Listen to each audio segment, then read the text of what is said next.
Ya pemirsa, kembali di Hidup Sehat dan seperti yang kami janjikan tadi, Dokter Haikal, ya ampun, ini nih ya, pinggang aku nih udah mulai keluar nih gejala-gejala biasa namanya ibu-ibu ya kan, udah mulai nyeri-nyeri karena kan namanya WFH, beres-beres rumah, ngurusin anak semuanya gitu, udah mulai deh cenut-cenut di sini-sini nih, aduh, ini kenapa ya dok ya? Udah mulai deh hati-hati loh, bisa jadi itu saraf kejepit Dokter Arlin. Saraf kejepit serem banget sih. Tapi katanya ya kalau misalnya saraf kejepit itu bisa bikin kelumpuhan. Itu mitos atau fakta ya? Nah, penasaran kan? Di tengah kita sudah ada Dr. Mahdia Nur Nasution, spesialis bedah saraf. Siang dok, apa kabar? Selamat siang, baik. Selamat siang dok. Aduh, ini udah mulai nyeri-nyeri dok. Mumpung ada dokter ya kan, langsung ditanya deh dok. Kalau misalnya saraf kejepit itu emang bener ya dok ya, bisa menyebabkan kelumpuhan? Pasti masyarakat juga penasaran tuh dok. Ya, itu betul. Betul. Tapi tentunya sampai menjadi terjepit bikin lumpuh itu butuh tahapan. Biasanya dimulai dari keluhan-keluhan ringan yang diabaikan, kemudian bertambah berat dari waktu ke waktu sampai akhirnya menjepit saraf dan bisa menyebabkan kelumpuhan ujung-ujungnya. Waduh, dok, ini pasti masyarakat pada penasaran nih dok. Ini kan kita sudah punya nih, ini adalah tulang belakang ya dok ya. Kalau misalnya saraf kejepit itu seperti apa ya dok ya? Ya, baik, saya sedikit jelaskan ya apa yang disebut dengan saraf terjepit. Nah, kita lihat ini adalah struktur tulang belakang kita, leher, punggung, dan pinggang. Ini panggul. Nah, yang dimaksud saraf itu adalah yang berwarna kuning ini. Dia ada di kiri dan di kanan, tapi juga ada sumbu tengahnya. Nah, yang paling sering menyebabkan saraf terjepit adalah yang berwarna merah ini. Ini adalah bagian dari tulang yang namanya tulang belakang atau bantalan tulang belakang yang menonjol di salah satu dari sekian banyak ini. Sebagai contoh ini yang warna merah. Nah, ketika dia menonjol, dia menjepit saraf yang kuning ini, maka terjadilah yang disebut dengan saraf terjepit gitu. Nah, saya bantu dok ya, mungkin bentuknya akan seperti ini dok ya? Ya, betul sekali. Nah, itu sarafnya yang berwarna merah, kita lihat itu meradang karena jepitan yang berwarna biru. Itu yang disebut dengan saraf terjepit ya. Wah dok, ini pasti masyarakat makin penasaran lagi nih dok. Bagaimana sih sebenarnya cara menangani saraf kejepit? Ya. Jadi penanganan saraf terjepit itu bertahap ya. Kalau masih ringan bisa dimulai dari fisioterapi atau perubahan postur. Tapi ketika pasien sudah melakukan MRI dan dokter sudah bilang memang ini ada saraf terjepit, itu satu-satunya cara harus dilepaskan. Jadi supaya sarafnya yang terjepit itu tidak terjepit lagi. Nah, kalau kita bicara bagaimana melepaskan saraf kejepit, itu ada dua cara yang konvensional dan cara yang modern. Kalau yang konvensional itu disebut dengan operasi oleh istilah orang awam, operasi pembedahan. Nah, tapi sekarang sudah ada cara yang baru, yang lebih baik, resikonya lebih kecil, itu dengan teknik yang dinamakan endoskopi. Endoskopi? Ya, endoskopi. Nah dok, ini ngomongin tindakan endoskopi dok, ini butuh waktu berapa lama dok untuk melakukan tindakan endoskopi terhadap saraf kejepit? Biasanya tindakan endoskopi itu butuh waktu sekitar 45 menit. Dan dilakukan dengan pembiusan lokal. Saya coba sedikit jelaskan ya tentang apa yang disebut dengan endoskopi itu. Ini adalah teknologinya. Jadi endoskopi itu pada prinsipnya adalah kita menggunakan kamera kecil melalui alat selongsong seperti ini yang masuk ke dalam tubuh pasien menuju saraf kejepit. Jadi nanti si dokter akan melihat jepitan saraf di ujung sini. Nah, ini kamera kecil, diameternya hanya sekitar 7 mm, jadi kurang dari 1 cm. Nah, melalui kamera inilah dari luar, dokter bisa menggunakan instrumen-instrumen lain seperti ini, ya, instrumen-instrumen kecil yang ukurannya hanya 1-2 mili, untuk melepaskan saraf kejepit yang saya jelaskan tadi.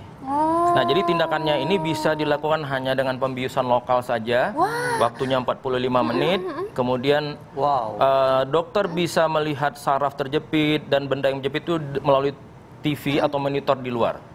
Sehingga saraf yang ukurannya 1 mili itu bisa kelihatan 40 kali lipat lebih besar. Jadi sangat aman dan bisa dilakukan dengan hanya bius lokal saja. Waduh, luar biasa ya dok ya. Ini pasti ya teknologi dengan endoskopi ini adalah jawaban bagi kita-kita ini ya. Kalau misalnya ada yang punya saraf kejepit gitu kan ya dok ya. Karena kan tentunya orang kalau saraf kejepit pikirannya pasti udah, aduh harus dioperasi dan sebagainya. Biasanya orang takut gitu dok ya kan. Iya, betul sekali. Nah, dok, ini pasien setelah operasi apakah bisa langsung beraktivitas dok? Ya. Jadi endoskopi itu karena dia tindakan yang sangat minimal invasif, artinya luka ataupun gangguan yang dirasakan pasien itu sangat minimal. Jadi biasanya dia bisa beraktivitas hampir mendekati normal. Hanya mungkin kita sarankan pasien 1-2 minggu pertama mengurangi aktivitas berat. Tapi kalau aktivitas rutin biasa seperti mandi, makan, kemudian jalan, ya itu bisa dilakukan seperti biasa. Bahkan kalau di Amerika misalnya itu hari ini tindakan endoskopi, besoknya si dokter sudah suruh pasiennya bekerja normal. Wah, biasa ya. Berarti pasien tetap produktif ya dok ya, setelah itu tetap produktif. Tapi dok, kembali lagi nih dok, pasti masyarakat udah penasaran nih, ini apakah teknik dengan endoskopi ini itu perlu dilakukan sayatan?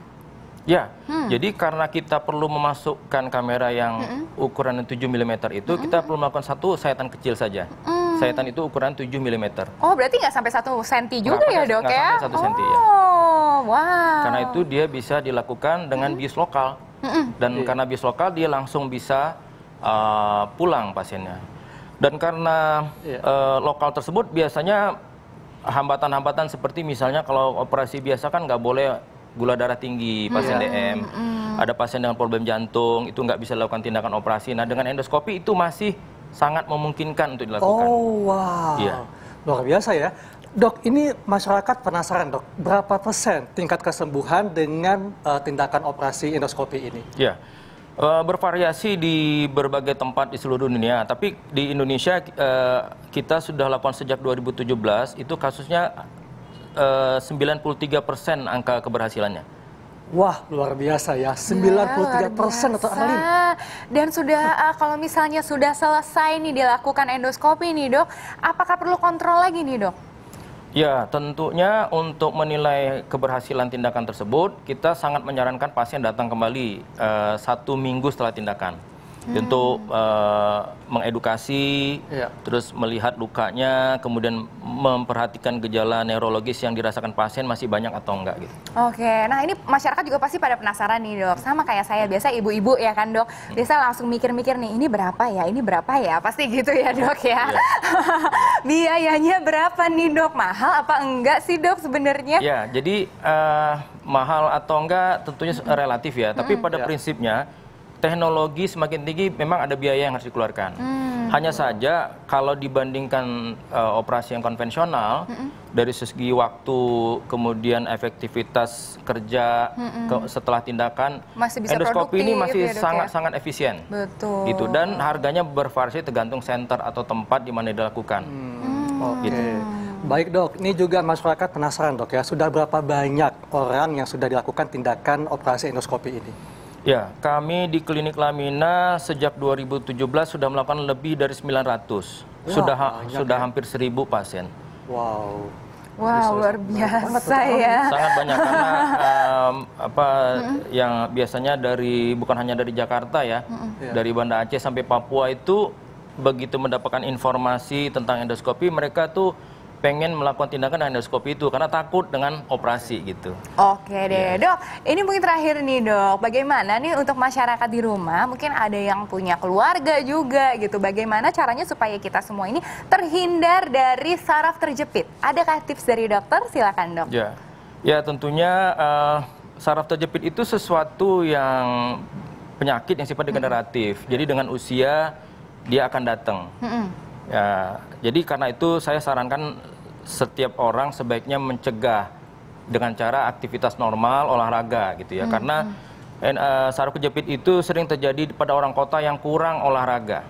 Betul. Itu satu. Yang kedua, saya sarankan kalau ada keluhan di pinggang yang mirip-mirip gejala saraf kejepit yang dipahami masyarakat, itu jangan ragu-ragu untuk periksa.